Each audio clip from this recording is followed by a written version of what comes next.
Olá, meus alunos, bem-vindos a mais uma aula. Na aula a gente vai falar um pouquinho sobre trabalho e energia. É um conceito bastante importante aí na física e que vai facilitar bastante aí a nossa vida para a resolução de alguns problemas, tá? Ao invés de a gente ficar utilizando aí os conceitos de cinemática e dinâmica que a gente viu em aulas anteriores, a gente pode utilizar os conceitos de trabalho e energia em algumas situações que ela vai ser bastante fácil aí a resolução do problema utilizando esses conceitos. Então, vamos lá para nossa aula, tentar entender um pouquinho como que funciona isso. Bem, quando a gente está falando, então, em trabalho de alguma coisa, a gente precisa entender, então, do que é realmente um trabalho, tá? Então, o trabalho ele se dá toda vez que eu aplico uma força em um corpo. Eu aplicar esse corpo, coloco ele em movimento, e esse movimento, obviamente, vai implicar num deslocamento desse corpo, ou seja, uma variação da posição dele em relação à posição original que ele estava, tá? Então, toda vez que eu tiver então essa mudança então de direção ali, né, a gente pode definir então o trabalho realizado por uma força, tá? Então, de uma maneira aí bem mais detalhada, a gente pode dizer então que o trabalho foi realizado toda vez que uma força tem seu ponto de aplicação se deslocando através de uma determinada distância e existe uma componente da força na mesma direção da velocidade e deslocamento. Então, a gente pode já inferir ali que o trabalho ele está relacionado então ao deslocamento do corpo e à força aplicada sobre o mesmo. Já o conceito de energia, tá? Eu já posso interpretar ele da seguinte maneira, tá? Então, a energia ela vai estar, de uma certa forma, ligada ali com o trabalho. Eu posso dizer, então, que a energia é a capacidade que eu tenho de produzir esse trabalho, de realizar esse trabalho. Tá? Então, em um sistema ali que realiza trabalho sobre outro, eu posso dizer que eu tive a transferência de energia. Então, toda vez que eu aplico uma força em um determinado objeto, tentando empurrar esse objeto, então eu estou transferindo a energia do meu corpo para esse objeto. Então a gente pode entender dessa forma como sendo então uma realização de trabalho, o conceito de energia. Bem, mas energia a gente pode interpretar então ela de diferentes formas, tá? E eu posso transformar um tipo de energia em um outro tipo de energia. Tá? Então eu posso ter então as energias mecânicas, tá? Que estão relacionadas aí com o movimento de corpos aí mais próximos do nosso cotidiano, como um carro, uma caixa, qualquer objeto aí de grande porte, tá?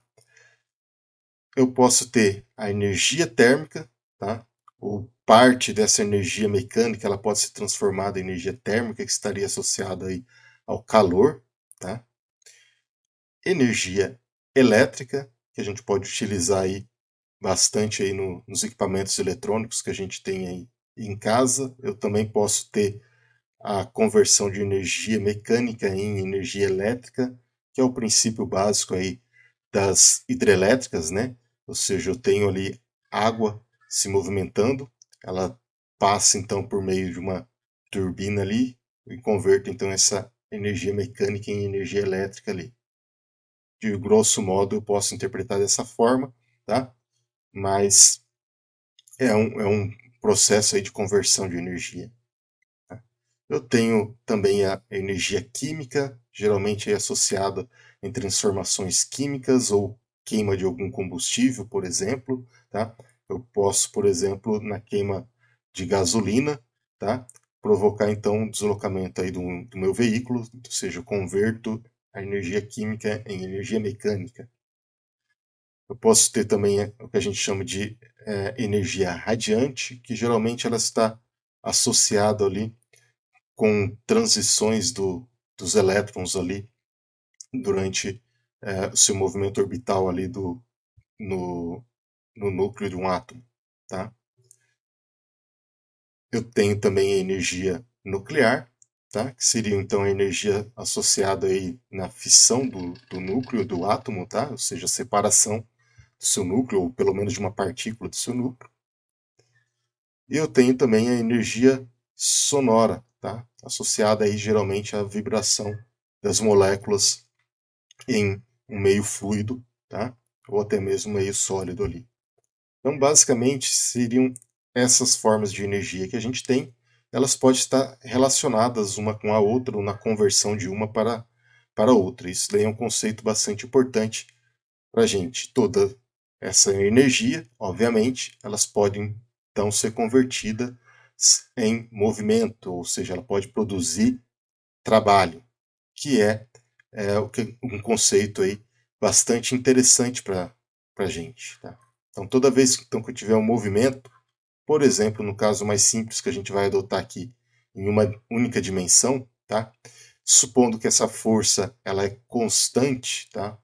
Quando eu implico que uma força é constante, significa que a aceleração dela não muda ao longo do movimento, tá? Ou seja, o movimento é uniformemente acelerado. Nesse caso, então, eu posso dizer então que se eu aplicar uma força aqui em uma caixa, por exemplo, nesse bloquinho aqui, eu aplico essa força F, vamos supor que ela faz um ângulo θ aqui com a minha horizontal. Puxando então essa caixa, aplicando essa força F, eu vou deslocar ela então de uma posição inicial até uma posição X qualquer, que seria a posição final dela ali, tá? E esse deslocamento, então, ele ocorreu ao longo de uma variação no espaço, ou seja, um ΔX na direção aqui I. Bem, nesse caso, então, eu posso entender que o trabalho realizado foi justamente a aplicação dessa força para exercer esse deslocamento.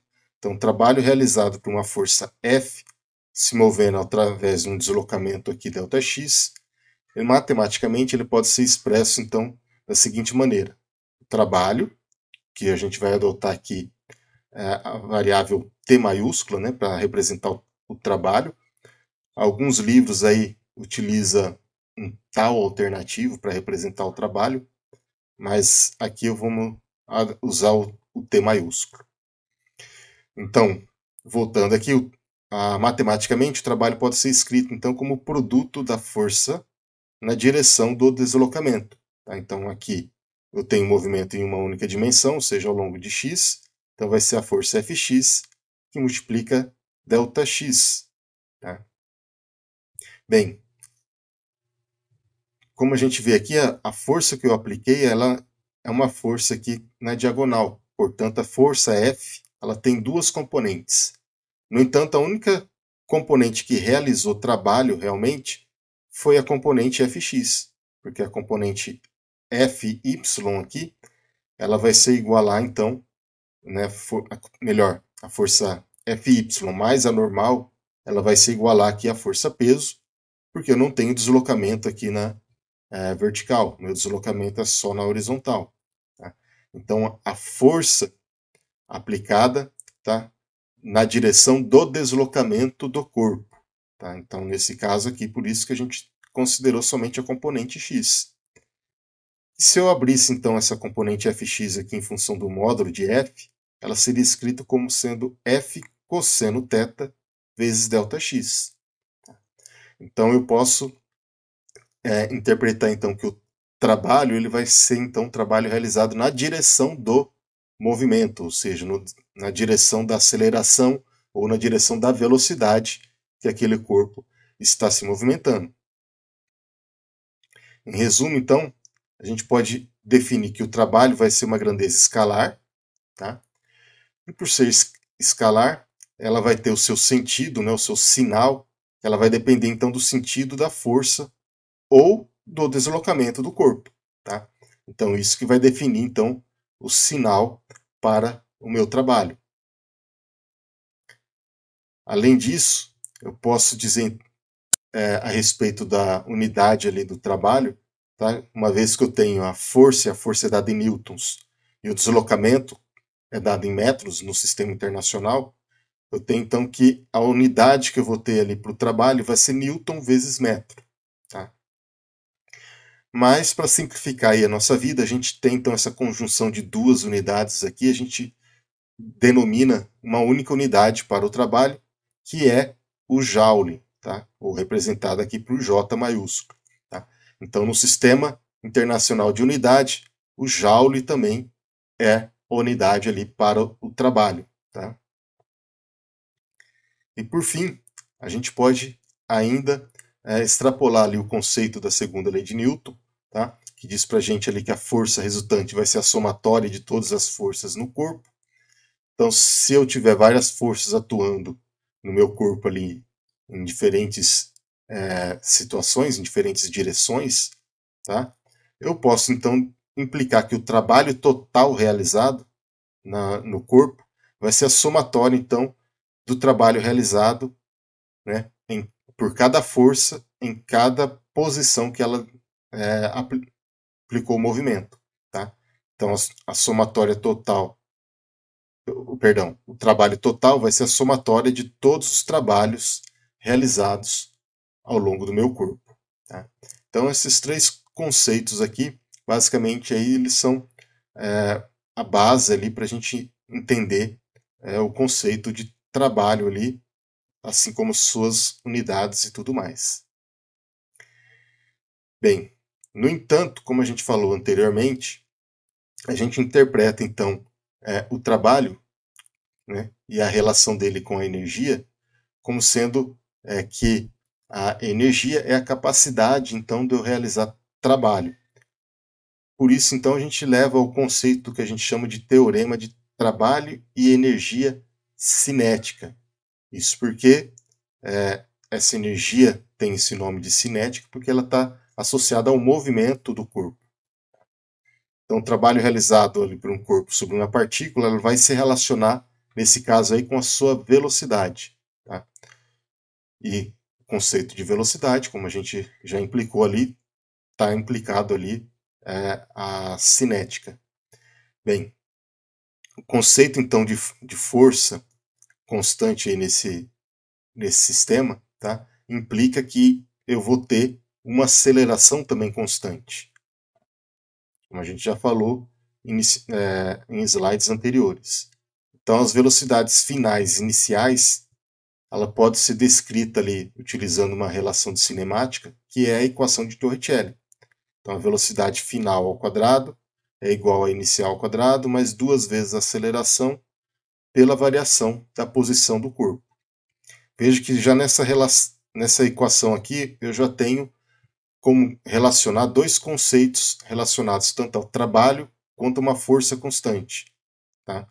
A aceleração, a gente pode então tirar a aceleração da equação de força, né? Ou seja, a segunda lei de Newton, que a força é massa vezes a aceleração. E o deslocamento, que está relacionado ao trabalho, ou seja, o quanto que o corpo se movimentou, é o ΔX aqui dessa relação. Para a gente então encontrar aqui uma relação de força, eu vou isolar inicialmente aqui a aceleração na equação. Eu vou ter então a aceleração vezes o deslocamento, né, ΔX, vai ser igual a meio de v ao quadrado menos v0 ao quadrado. Ou seja, metade da variação de velocidade aqui desse corpo. Bem, a aceleração a gente pode obter ela a partir da segunda lei de Newton, tá? Já que a força é a massa vezes a aceleração então vai ser a força sobre a massa vezes o deslocamento aqui desse corpo. Tá? Isso então continua meio de v ao quadrado menos v0 ao quadrado. Se eu passar então a massa multiplicando aqui à direita, eu vou ter então a força vezes o deslocamento é igual meio da massa vezes a velocidade final ao quadrado menos meio da massa vezes a velocidade inicial ao quadrado. Tá? Se a gente observar aqui na esquerda, eu tenho então o produto da força com deslocamento e justamente essa relação que a gente tem aqui define para a gente o que é o trabalho. Então, do lado esquerdo aqui dessa equação, a gente tem o trabalho, portanto, eu tenho que o trabalho vai ser igual a meio de mv final ao quadrado menos meio de mv inicial ao quadrado. Tá? essa então é uma outra forma que eu tenho de expressar o trabalho para a gente aqui sem relacionar o deslocamento, mas relacionando então as velocidades do sistema. Tá? Essa quantidade então que a gente obteve aqui, que chama meio de mv ao quadrado, é uma grandeza escalar, tá? E essa daqui é chamada então de energia cinética do sistema, tá? Que nesse caso a gente vai representar esse termo aqui por um K maiúsculo. Tá? Então a energia cinética K vai ser meio de mv ao quadrado. Então essa energia é a energia associada ao movimento do corpo. De certa forma, então, a equação 1 que a gente tinha aqui do trabalho está relacionada então com essa energia cinética. E como eu tenho então aqui uma velocidade inicial, uma velocidade final, eu tenho então uma energia cinética final. Analogamente, se eu tiver aqui uma velocidade inicial, tá? Eu vou descrever esse termo então aqui como sendo uma energia cinética inicial. De tal forma então que essa equação número 1 aqui, ela pode ser interpretada então como sendo a variação da energia cinética do meu sistema. Tá? Então o trabalho pode ser escrito como sendo a variação da energia cinética nesse sistema. Tá? Bem, se a variação de energia cinética é igual ao trabalho e a unidade de trabalho é o joule, a gente também pode inferir aqui que a unidade utilizada para descrever a energia cinética no sistema, ela vai ser também o joule. Tá? E essa, então, a equação número 3 é a relação que a gente chama ali de trabalho e energia, tá? Que é muito útil aí para a gente na solução de problemas. Tá? Bem,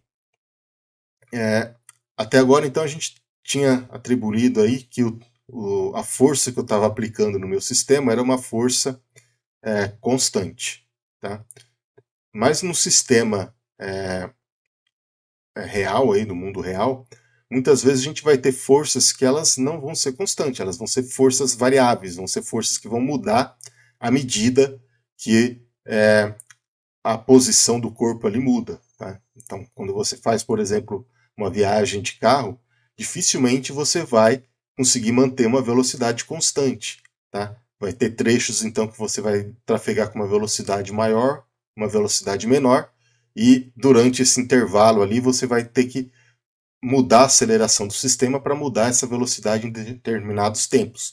Implica, então, que você está tendo forças variáveis nesse sistema toda vez que, então, que você tenha uma aceleração envolvida nesse sistema. Tá? Graficamente, a gente pode entender da seguinte maneira. Vamos supor o caso mais simples que a gente vinha interpretando até agora, que era no caso da força constante. No caso da força constante, então, a força era independente da posição. Então, se eu fizesse um gráfico da força em função do deslocamento, tá, x, eu teria então que essa força aqui ela não muda.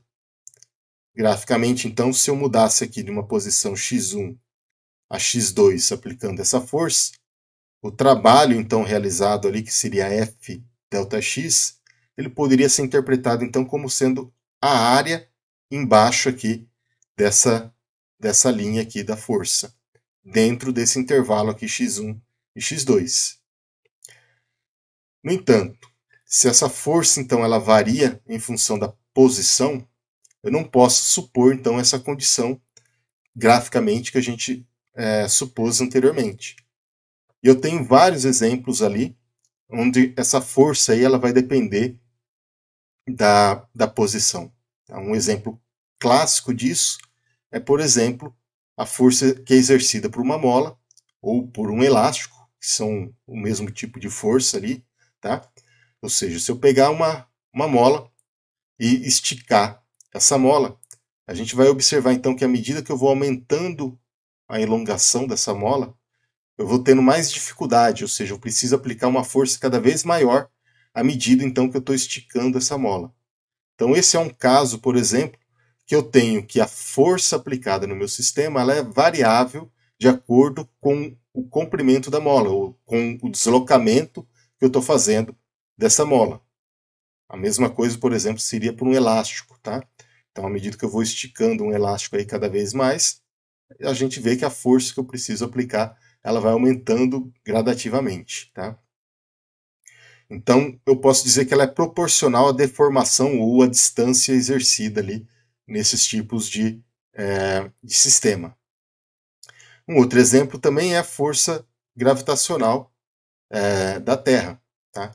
Então, vamos supor que eu estou numa nave espacial ali, fazendo uma viagem, tá? Eu vou ver então que a força que eu preciso, por exemplo, para lançar essa nave aqui, para ela sair da Terra, tá?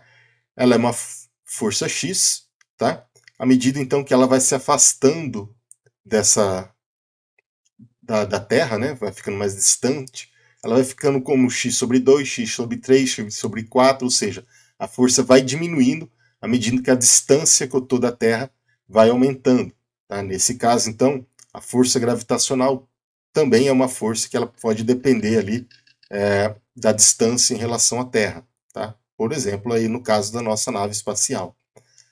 Nesse caso, ela vai variando aqui com o inverso do quadrado da distância, ou seja, aquela força gravitacional que a gente viu lá na aula de dinâmica, na hora que a gente estava falando lá dos tipos de força. Se vocês forem lembrar lá, a gente tinha força gravitacional, que ela dependia lá da relação do produto entre a massa entre dois corpos, com o produto da força da constante gravitacional, dividido ali pelo quadrado da distância que separa esses dois corpos, tá? Ou seja, a força gravitacional nada mais é do que uma força dependente ali da posição do corpo. Tá? Então, a gente vê que a gente tem exemplos reais que a partícula ali, ela depende, a força aplicada na partícula, ela vai depender então da posição que está ocorrendo esse movimento. Nesses casos, então, a gente pode dizer então que a força vai ser uma força variável, porque ela está mudando em função de x, e graficamente a gente poderia ter algo como o que a gente tem aqui. Ó. Teria minha força Fx, o meu deslocamento, e eu tenho então que essa força ela depende de x. Tá? Então ela não é constante, agora ela vai variando em função de x. Para eu poder calcular o trabalho agora para uma situação como essa, eu posso lançar então mão de algumas ferramentas, alguns artifícios ali. Eu posso pegar essa força aqui, essa curva aqui, dividir ela em várias frações, tá? Então eu separo ela em pedaços pequenos. Então eu pego aqui vários retângulozinhos e durante esse intervalo aqui desse retângulo, eu suponho que a força nesse intervalo de espaço aqui, ela vai ser constante. Então, por exemplo, para esse ΔX aqui, nessa situação, eu vou supor que a minha força é constante, então a força vezes esse deslocamento aqui vai dar para mim, então, o trabalho realizado aqui nesse segmento do espaço aqui. Bem, se eu repetir isso, então, ao longo de toda essa trajetória, né, ao longo de toda essa curva, o que eu posso fazer? Eu posso, então, somar esses vários trabalhos e, consequentemente, então, eu vou ter o trabalho total, que é aquela relação 3 que a gente viu no slide anterior. E a gente sabe que o trabalho, então, pode ser descrito então, como sendo a área sobre cada um desses retângulos. Portanto, eu vou ter então que o trabalho ele pode ser dado aqui, se eu considerar esses retângulos aqui muito pequenininhos, tá?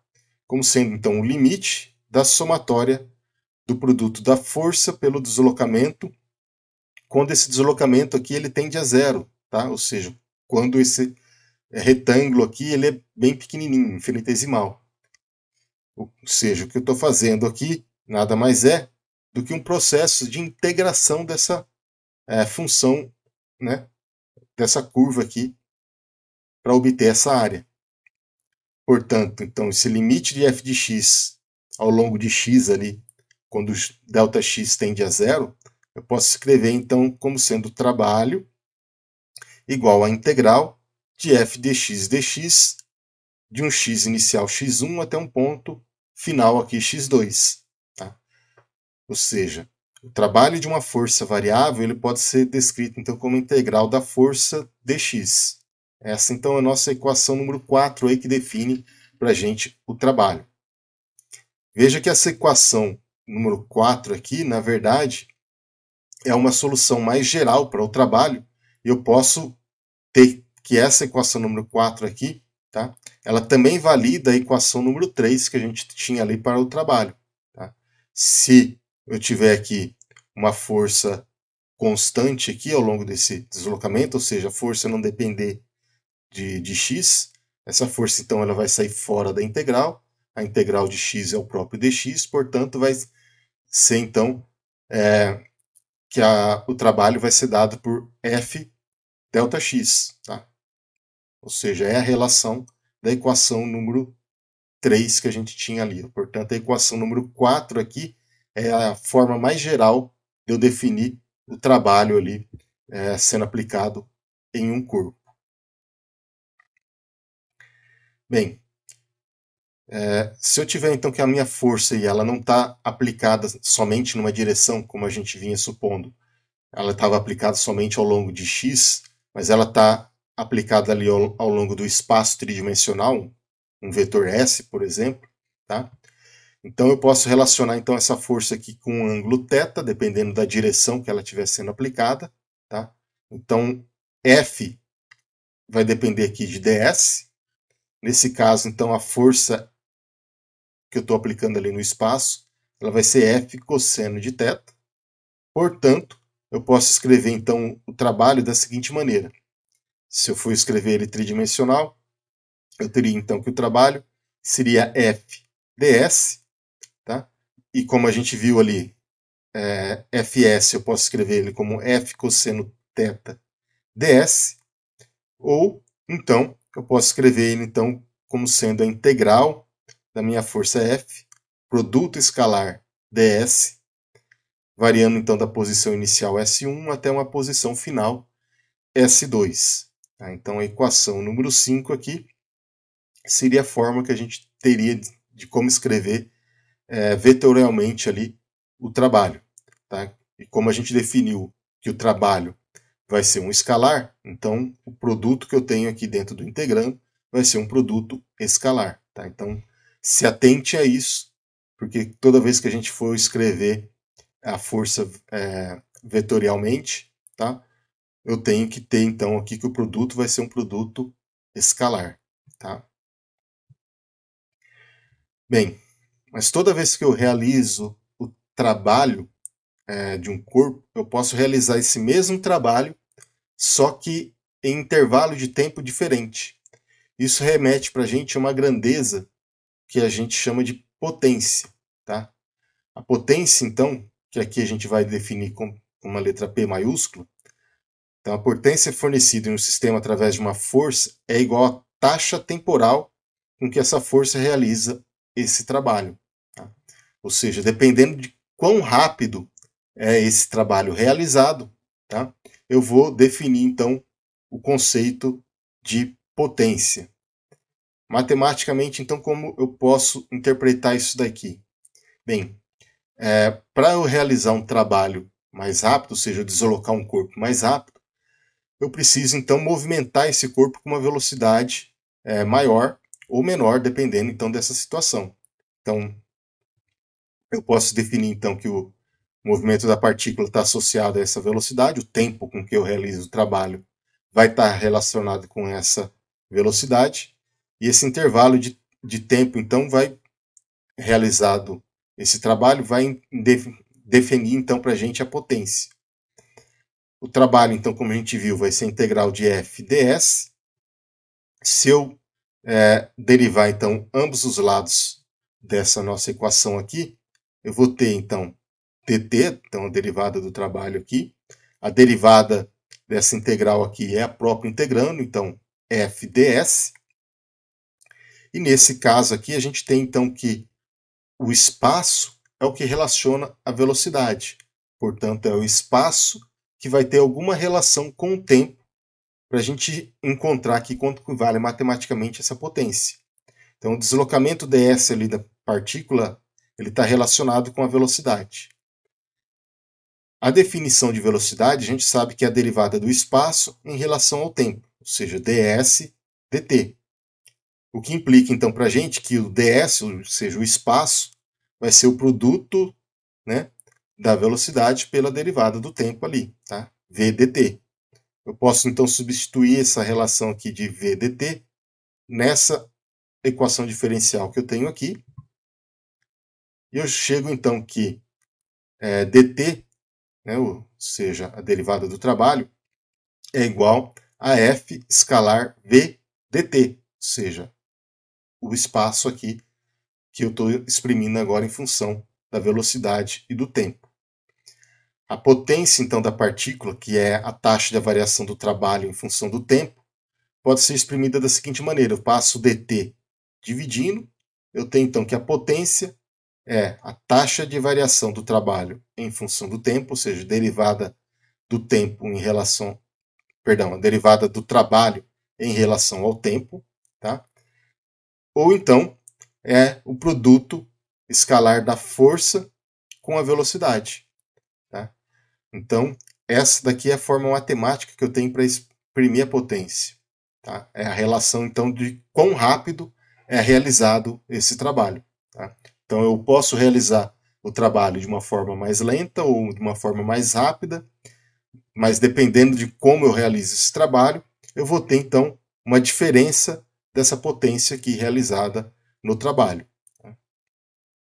No Sistema Internacional de Unidade ali, a gente pode definir a unidade para a potência como joule por segundo, já que o trabalho é dado em joule, o tempo aqui é em segundo, joule dividido por segundo. Mas é muito mais comum a gente expressar a unidade de potência utilizando aqui o watt, tá? Ou simplesmente o W maiúsculo ali para exprimir potência de um sistema. Bem, a gente falou ali da relação de trabalho e energia cinética, tá? Mas a gente pode ter também outras formas de energia, como a gente já falou anteriormente, algumas diferentes formas de energia, até mesmo energia potencial, tá? E nesse caso, então, a gente pode falar então que o trabalho, tá, realizado ali por uma força externa no sistema acarreta num aumento da energia cinética. Então, toda vez então que eu aplicar uma força externa, eu vou movimentar esse corpo, movimentando esse corpo, eu tenho então a realização de trabalho e, por consequência, a variação da energia cinética. Tá? Mas se em vez disso, tá, ao invés de eu ter uma energia que vai produzir, que vai estar associado aí com a variação da posição do corpo, eu tenho uma energia que ela é armazenada, por exemplo, a energia cinética, por exemplo, energia potencial do corpo, é uma energia então que eu posso acumular e eu posso possivelmente realizar trabalho, tá? Esse tipo de energia então que ela pode possivelmente realizar um tipo de trabalho é o que a gente chama de energia potencial, tá? Então a energia cinética é a energia que está realizando o trabalho. E a energia potencial é aquela que pode vir a produzir o trabalho, tá?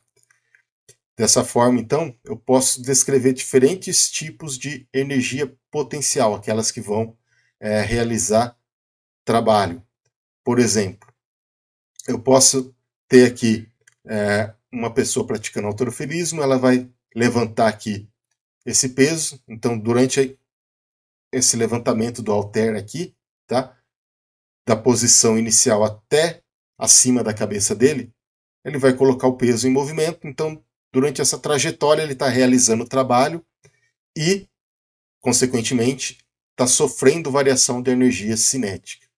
A hora que ele fica aqui com o peso acima da sua cabeça, tá?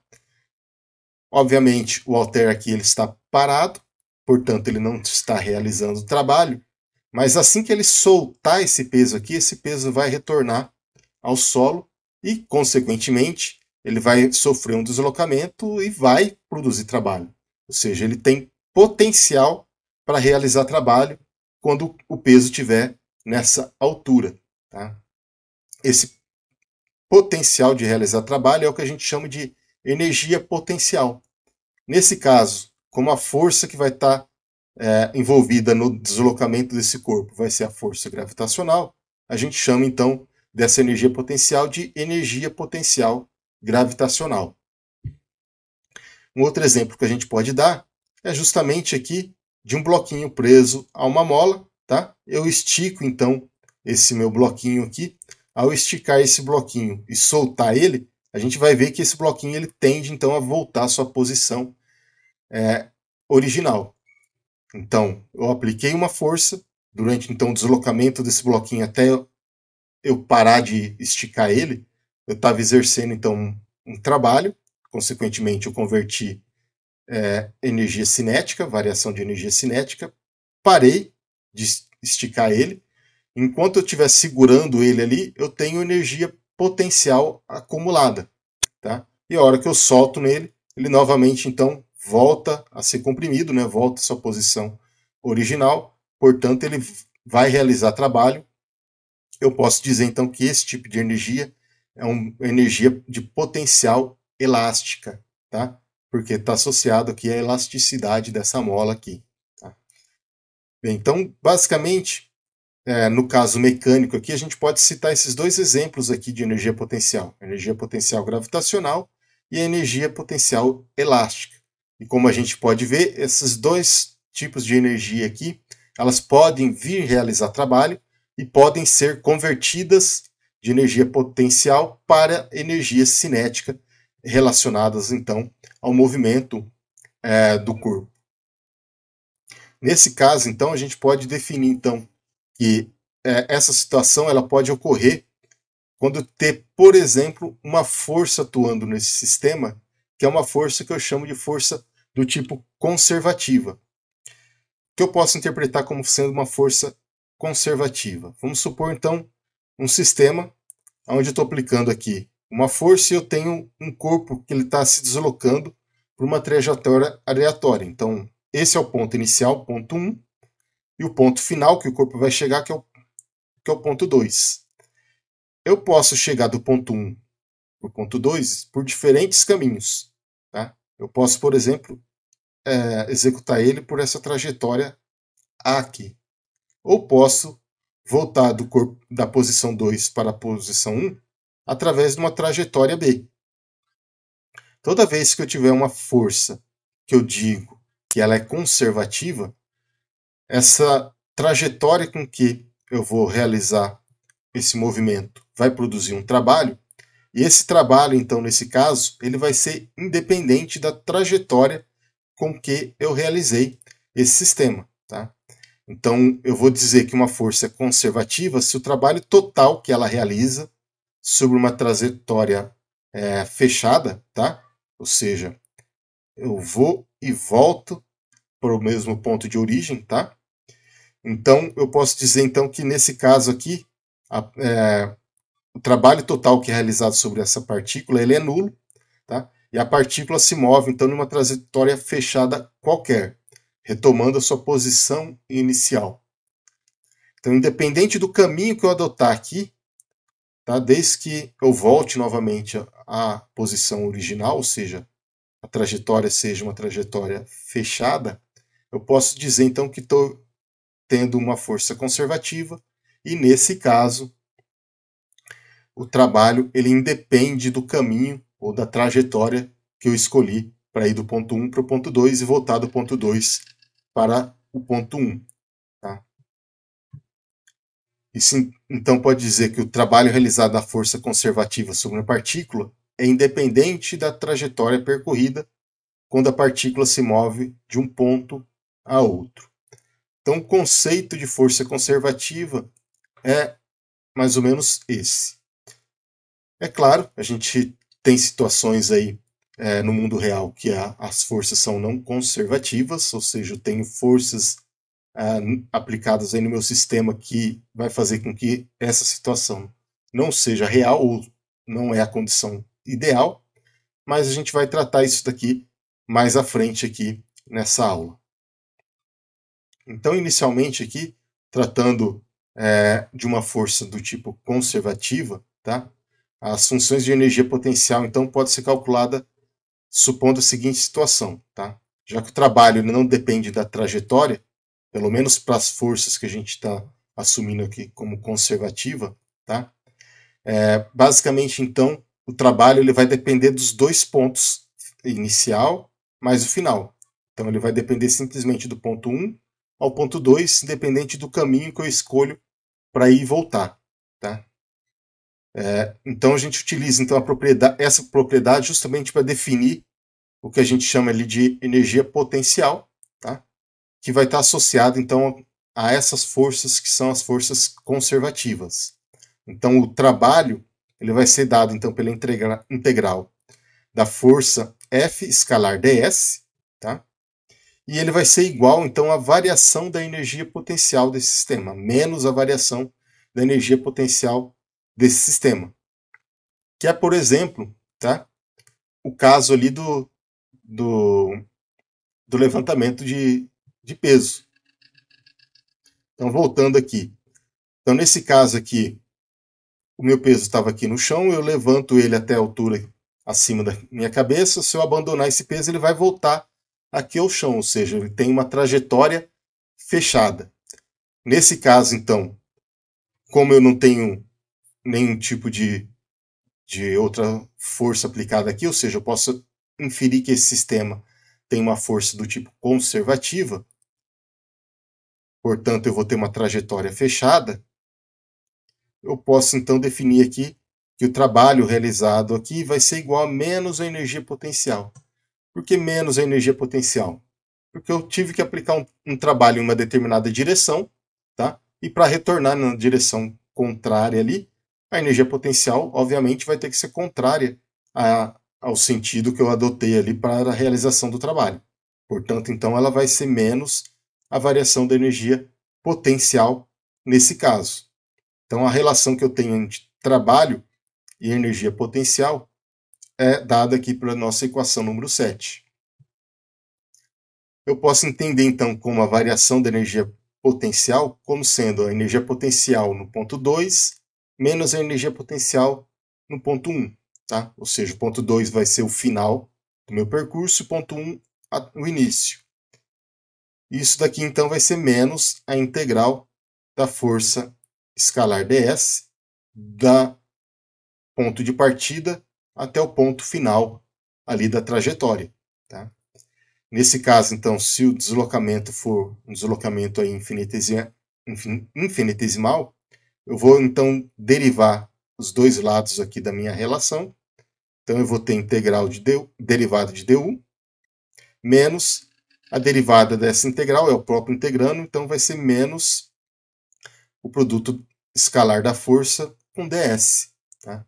Então, eu tenho também que a diferencial, né, da minha energia potencial é menos FDS, tá? Que é a equação número 8 aqui. Então, é uma outra forma que eu tenho para descrever aqui a energia potencial associada ao sistema. Bem, se a energia potencial se relaciona com o trabalho, e o trabalho é a variação da energia cinética, eu posso também relacionar aqui as duas situações, como a gente vai ver mais à frente ali. Tá? No caso aqui em particular da energia potencial gravitacional, a gente pode interpretar ela da seguinte maneira. Bem, a energia potencial então vai estar associada à força, nesse caso a força num sistema ali em queda livre, por exemplo, vai ser a força gravitacional, tá? Então a aceleração atuando nesse sistema vai ser a gravidade, e a força, por exemplo, de um corpo em queda livre vai ser a força peso atuando sobre ele. Nesse caso, então, eu tenho que a nossa força vai ser menos mg, uma vez que no caso ali do corpo em queda livre, a força vai ser contrária ao sistema adotado ali, nosso referencial, né? Y para cima, Y positivo. Então ele vai ser menos mg na direção J, de tal modo então que se eu substituir essa força aqui na nossa relação ali da equação diferencial da energia potencial, eu tenho então que a energia potencial A derivada du é igual a menos F ds. Nesse caso, F, eu posso escrever ele como a força-peso, né? Então, menos mg na direção j. Produto escalar, então, com o meu vetor posição. O meu vetor posição ele pode estar ao longo das 3 dimensões. Mas o que vai importar para mim vai ser simplesmente a direção que eu estou aplicando a força. Então, nesse caso, a força gravitacional ela está sendo aplicada somente na vertical, portanto, eu vou chegar que a energia potencial gravitacional ela vai ser mais mg dy. Tá? E aí, então, esse dy ele vai ser nada mais nada menos do que a altura com que esse corpo vai estar em relação à superfície da Terra. Tá? Eu posso, então, integrar a equação acima, integrando ambos os lados da equação. Então, a integral de du vai ser o próprio u, e a integral de mg dy, fazendo essa integral aqui, ela vai ser mgy mais uma constante, que eu estou chamando aqui de u0. Fisicamente, essa constante, u0, ela representa para a gente a energia potencial inicial do meu sistema. Tá? Portanto, essa equação número 9 aqui, ela pode ser interpretada da seguinte maneira. Se eu passar o meu U para o lado de cá, eu vou ter então a variação da minha energia potencial. Eu posso ter então que a variação da minha energia potencial ela é descrita então como mgy ou o mgh, que vai ser a altura, por exemplo, do meu corpo em relação à superfície da Terra. Tá? Então a equação número 9 aqui é a equação que eu tenho para exprimir a energia potencial gravitacional. A gente citou também um outro exemplo de energia potencial, que era a energia potencial de uma mola, lá, ou a energia potencial elástica. Nesse caso, então, eu vou ter um trabalho que vai ser realizado, que vai ser um trabalho negativo. Tá? Esse trabalho vai ser negativo porque a força envolvida aqui nesse tipo de sistema é dada pela lei de Hooke, e a gente sabe então que lá pela lei de Hooke a força vai ser menos kx, tá? Ou seja, é uma força negativa exercida ali nesse bloco, é oposta então ao movimento do bloco. Tá? Então, nesse caso, o trabalho vai ser negativo, ou seja, eu estico aqui a minha mola, ao esticar essa mola, a força que eu estou exercendo ali vai ser menos kx, vai ser oposta ao deslocamento do bloco. Tá? Então, a força na mola, então, realiza um trabalho positivo assim que eu solto essa mola. Tá? Porque o deslocamento vai ser agora negativo, a minha força ainda continua sendo menos kx, e nesse caso aqui, ela acaba sendo uma energia potencial positiva. Tá? O trabalho total, então, realizado na mola ali sobre o bloco, né, ele está se movimentando ali, ele vai ser nulo pelo seguinte, porque se eu estico essa mola, eu solto essa mola, ela vai realizar um trabalho até a sua posição original, mas por inércia esse bloco, então, continua comprimindo aqui essa mola, tá? E novamente ela vai realizar um trabalho agora que vai ser contrário ao trabalho anterior, portanto o trabalho total ali ele vai ser nulo. De tal forma então que ele não depende aqui do caminho, ou seja, ele é cíclico. Eu posso dizer então que a força que está atuando aqui no movimento aqui de uma mola, tá? Ela vai ser do tipo conservativo. Tá? Ou seja, o trabalho para a esquerda e o trabalho para baixo e o trabalho para cima vai ser iguais, mas de sentidos opostos. A soma total dele é nula, portanto a força ali nesse caso é nula. Para exprimir matematicamente ali como que eu posso escrever essa energia potencial, eu parto então da seguinte raciocínio. Tá? A equação diferencial du é igual a menos F ds. Tá? Nesse caso, a força que está sendo aplicada vai ser aplicada em uma única, por exemplo, numa única direção, por exemplo, ao longo do eixo x. Então ela vai ser menos f de x dx, tá? Porque eu só estou numa única direção. Nesse caso, então, a força F exercida ali pela mola é a força dada pela lei de Hooke, ou seja, menos kx. Portanto, eu vou ter menos kx dx. Então, eu vou ter aqui que du é mais kx dx. Se eu integrar os dois lados dessa equação, eu vou ter integral de du, vai ser integral de kx dx. E essa integral aqui, ela vai ser, então, meio de kx quadrado mais uma constante, que novamente essa constante, o zero aqui, vai ser a energia potencial quando o x for igual a zero, ou seja, na posição inicial ali do meu sistema. Tá? Isso implica então que a energia potencial ali associada a uma mola vai ser, nesse caso aqui, U, que é igual a meio de kx quadrado. Isso porque na posição x0, tá? Eu não vou ter energia potencial ali, porque o x é zero, obviamente, a energia potencial nesse ponto é igual a zero.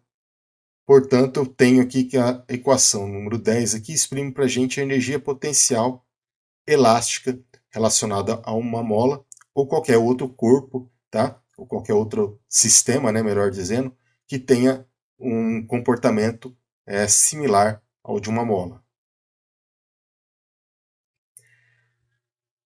Bem, até agora então a gente estava falando das situações ali de forças conservativas, no caso da energia potencial, energia potencial elástica e a energia potencial gravitacional. Mas, como eu falei anteriormente, tem situações que a gente não tem ali forças conservativas, vão ser forças não conservativas. Exemplo de forças não conservativas são aquelas, então, aonde essa força ela vai ter uma dependência ali da trajetória do meu sistema. Tá? Então, toda vez que ela depender da trajetória, ela vai ser classificada como força conservativa. A gente pode citar, então, como exemplo ali de força não conservativa, a força de atrito, a força de resistência do ar e a força normal. Tá? Então, esses tipos de força aqui, elas vão depender da trajetória. Tá? Então, a força de atrito, dependendo do caminho que, se um sistema tiver atrito, né, dependendo do caminho que eu fizer, mesmo que seja um sistema fechado, tá? Logicamente, aquele caminho maior, ele vai estar sujeito a uma condição por mais tempo da força de atrito e, consequentemente, então, eu escolher a trajetória do meu caminho vai influenciar, tá? No meu sistema. Tá?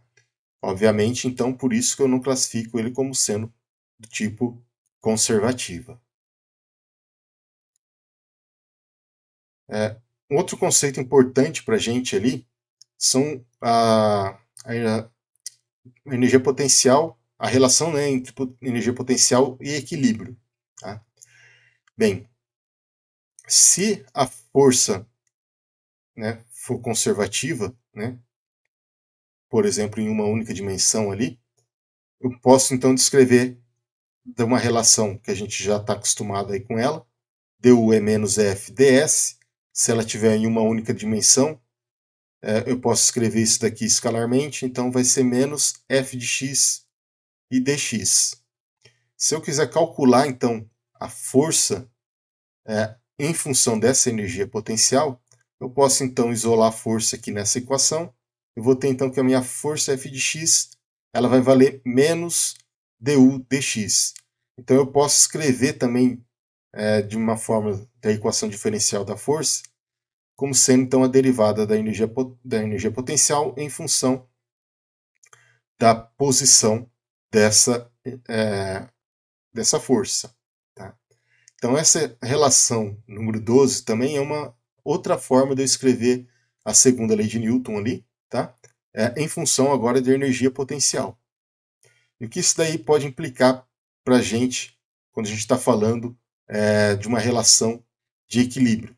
Tá? Então, eu posso utilizar esse conceito justamente para especificar um ponto de equilíbrio ali da minha força, tá? Ou seja, o ponto onde as forças resultantes elas vão ser nulas, por exemplo.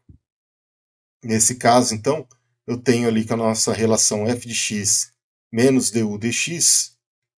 Se eu tiver, por exemplo, um sistema massa-mola, tá? Ou seja, aquela molinha que ela está se esticando e variando o comprimento dela constantemente ali, tá? Um movimento que a gente chama de movimento oscilatório, eu vou ter um ponto de equilíbrio onde as forças aplicadas naquele ponto elas vão ser nulas. Esse ponto de equilíbrio é justamente o ponto aonde ali eu estiquei a minha molinha, tá? E ela tende a voltar à sua condição original, mas depois disso ela é comprimida de novo. E daí então ela sofre novamente um impulso, né, empurrando ela para além daquele ponto. Ou seja, o ponto de equilíbrio é o ponto onde a mola não está nem comprimida e nem esticada. Tá? É o seu comprimento original. Determinar isso daqui nesse tipo de movimento, a gente pode fazer o seguinte: eu vou substituir essa energia potencial aqui pela energia potencial da minha mola, tá? Que a gente determinou ali como sendo menos kx quadrado. Vou realizar então essa derivada e vou encontrar que essa força aqui de equilíbrio é menos kx, tá? Que é justamente a força definida ali pela segunda lei de Hooke. Graficamente, então, a gente pode expressar essa variação dessa energia potencial elástica da mola da seguinte maneira. Eu vou fazer um gráfico aqui da energia potencial em função do comprimento da mola. À medida que eu vou esticando a minha mola, veja que eu vou aumentando a minha energia potencial até um valor máximo aqui. Nesse caso, eu vou ter que a minha energia potencial vai ser menos meio de kx e a minha força vai ser menos kx. A hora que ela chegou aqui nesse ponto, eu não tenho mais movimento, portanto eu não tenho mais energia cinética, eu tenho somente energia potencial. E aí então, se eu soltar minha mola, o que vai acontecer? Ela vai então tentar voltar à sua posição inicial, ou seja, o x vai voltando ao seu comprimento inicial. Só que por inércia ele passa o seu comprimento inicial e ele comprime a minha mola. Ele vai então tendo um movimento contrário aqui, ou seja, x agora ele vai diminuindo e eu vou ter a compreensão aqui da minha mola e vou ter novamente um aumento negativo da minha energia potencial. Nesse ponto, então, eu vou ter somente energia potencial elástica e a energia cinética ela é nula.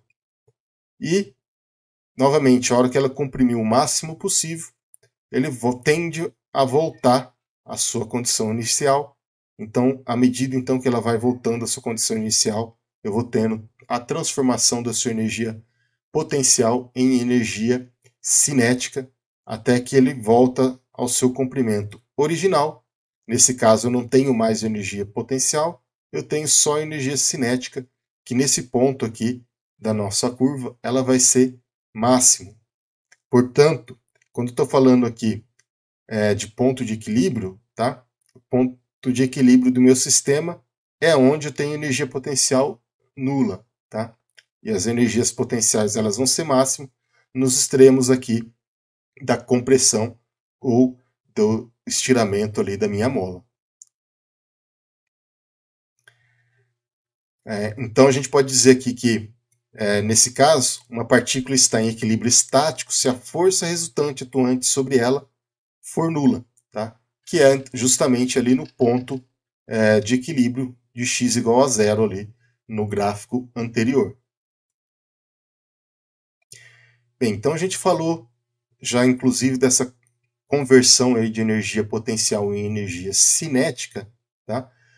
A gente pode tratar agora de um outro conceito importante ali, que é um conceito de conservação, que é um dos princípios de conservação importante na física para a gente, que é o princípio da conservação da energia mecânica. Tá?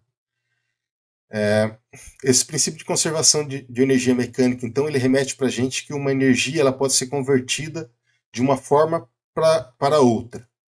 No caso nosso aqui em particular, do curso de Física 1, tá? Que a gente está tratando do conceito de mecânica, eu vou ter, então, a conversão da energia potencial em energia cinética desse sistema, tá?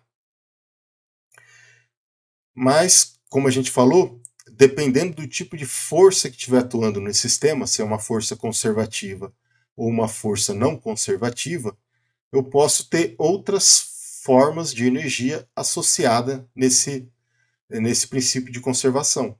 Tá? Bem, basicamente eu posso citar aqui, dentre muitas formas de transformar de uma energia em outra, que eu tenho duas formas aí de converter uma energia em outra. Posso dividir elas em trabalho, tá? E em calor, tá? Pelo menos ali para o caso nosso aqui de mecânica, tá? Ou seja, ou eu converto, por exemplo, a minha energia potencial em trabalho, tá? Ou se eu não conseguir converter toda a minha energia potencial em trabalho, eu vou ter parte dela convertida em trabalho e a outra parte dela convertida em calor, tá?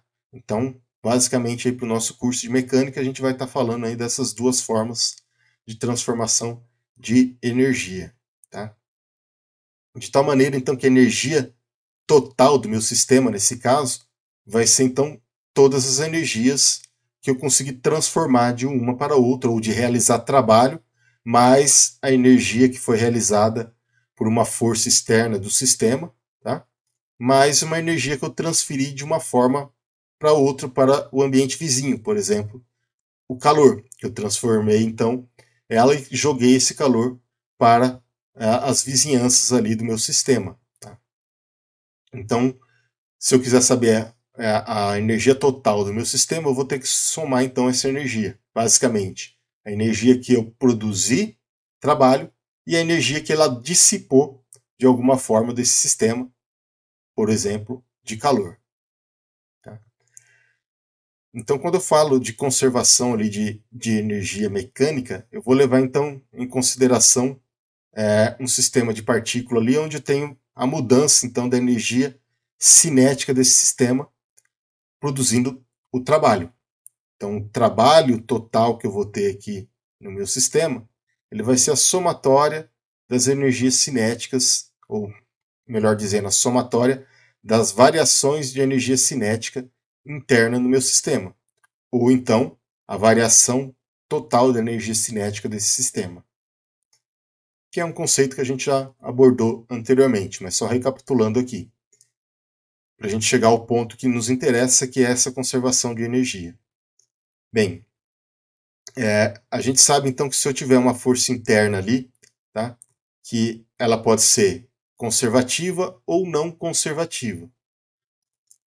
A não conservativa, como a gente já falou, pode se tratar ali de dissipação dessa energia ali em contato com o ar, tá? Ou então atrito. O trabalho então realizado por essas forças, por uma força que é o que a gente tem interesse ali, que são as forças conservativas, eu posso relacionar ela com a energia potencial. Então eu posso falar do trabalho de força conservativa. Então, trabalho realizado por força conservativa, que eu vou chamar aqui de TC, ele vai ser igual a menos a variação da energia potencial do sistema, seja potencial gravitacional, elástica ou qualquer outro tipo de energia potencial. Tá? Que também é um conceito que a gente tratou em slides anteriores. Mas agora a gente vai chegar no ponto que a gente quer, que é justamente a conservação da energia mecânica.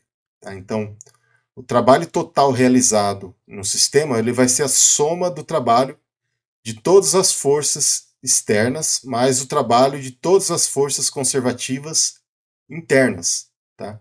E aí, então, eu vou fazer a somatória de todas essas forças para ter o trabalho total.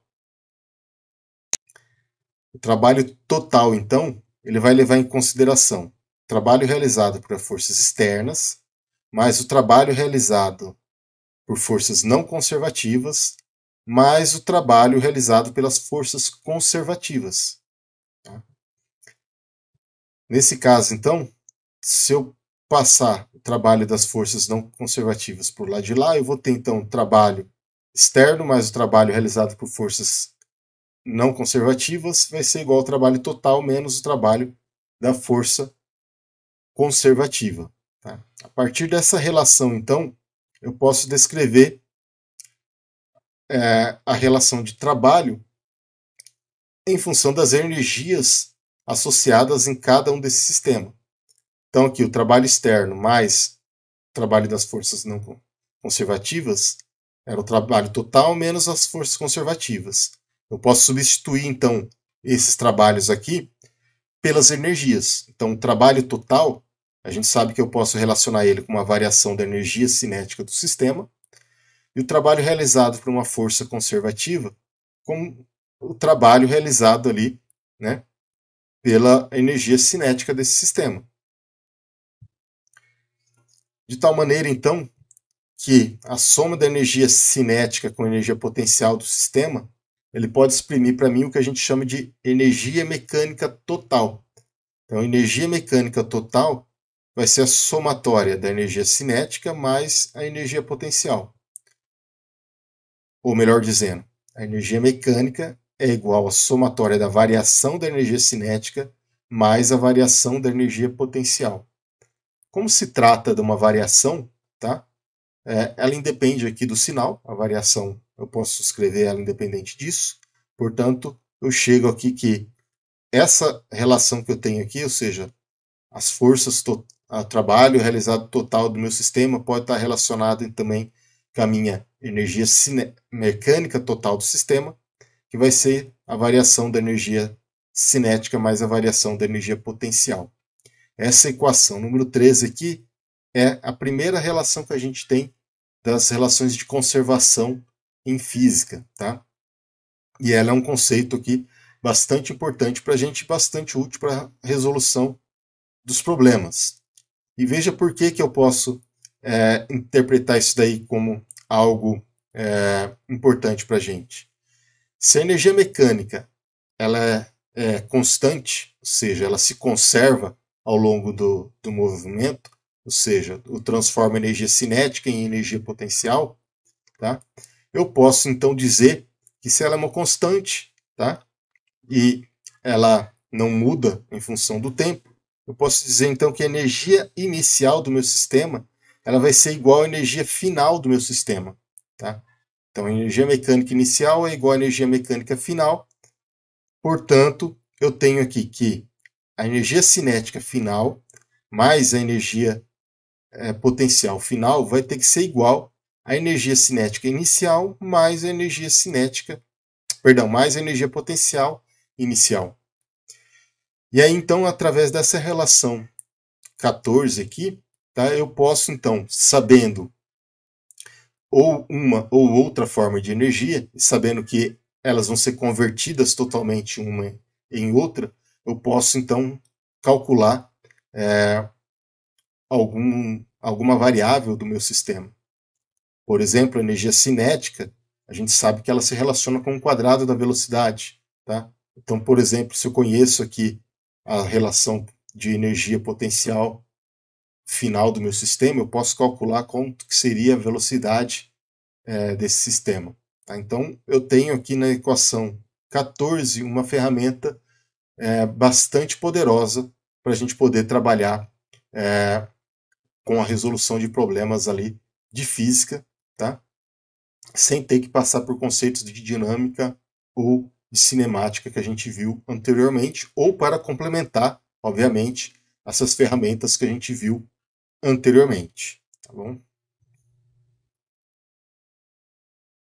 Bem, pessoal, então aqui a gente encerra então o conteúdo ali explanativo da teoria relacionada a esses conceitos, tá? Na nossa próxima aula, então, a gente vai fazer uma aplicação dessas relações que a gente descreveu aqui para entender como que aplica essas ferramentas matemáticas ali na resolução de exercícios, tá? Então, na próxima aula ali, na nossa aula de exercício, a gente vai entender um pouquinho melhor como usar esses conceitos aí de trabalho, conservação de energia mecânica, energia cinética, energia potencial, tá bom? Então, eu aguardo vocês aí numa próxima aula. Tá? Até a próxima, então.